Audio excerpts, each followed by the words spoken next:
আজকের ব্লগটা শুরু করছি একদম সকাল থেকে। সকালবেলাতেই আমি কি করছিলাম প্রথমেই বলে রাখি, আমি প্রিয়াঙ্কা মুখার্জি। আমার আরও একটি ব্লগে আপনাদেরকে জানাই স্বাগত।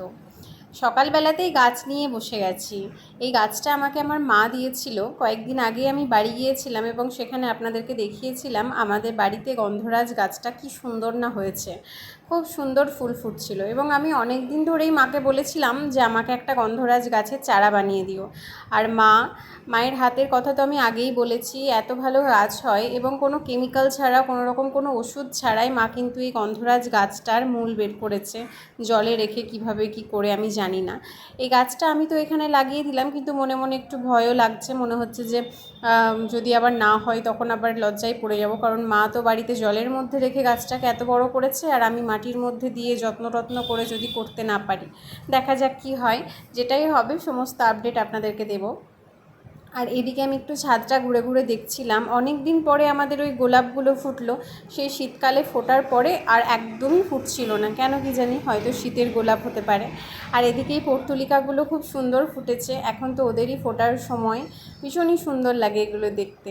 আর এখানে রয়েছে আম গাছটা তো 12 মাসই আম গাছ, কেনা হয়েছিল, কিন্তু এতগুলো আম ধরার সত্ত্বেও থাকে কিন্তু একটাই, জানি না কেন, কিভাবে কি করতে হয় না করতে হয় আমার ঠিক জানা নেই। কারো যদি জানা থাকে আম গাছ কীভাবে যত্ন করতে হয় আমাকে কিন্তু কমেন্টে অবশ্যই জানাবেন, আমি তাহলে সেটা করব। আর এদিকটায় আমি একটু দেখছিলাম, আমাদের বাড়ির থেকেই তো রেল লাইন দেখা যায়। গতকালকের বৃষ্টিতে একদম রাস্তাটা কাদা কাদা হয়ে গেছে, মানে রাস্তাতে বেরোতেই ভয় করছে, কিন্তু কিছু করার নেই, কাজ থাকলে বেরোতে তো হবেই।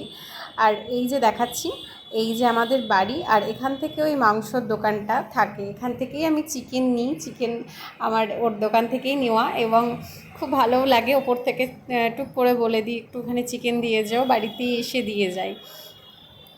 এই যে আমার গাঁদা গাছগুলো খুব সুন্দর হয়েছে, মাঝে মাঝে মনে হচ্ছে একটু করে ছেটে দিই তাহলে আরও সুন্দর হবে, কিন্তু ছাঁটতে খুব মায়া লাগছে, এত সুন্দরভাবে হয়েছে ওরা, খুবই মানে কষ্ট লাগে ছাঁটতে।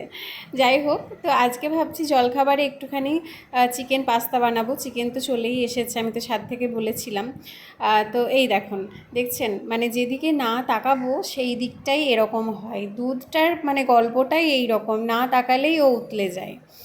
এইদিকে আমার চিকেন পাস্তা রেডি, আর এখন আমি খাবো, প্রচণ্ড খিদে পেয়েছে। আর আমার ভিডিও যদি আপনাদের ভালো লাগে তাহলে অবশ্যই কিন্তু একটা লাইক, কমেন্ট অ্যান্ড শেয়ার করবেন, অবশ্যই পাশে থাকবেন। আর আপনাদের সঙ্গে দেখা হচ্ছে নেক্সট ব্লগে। তো টাটা।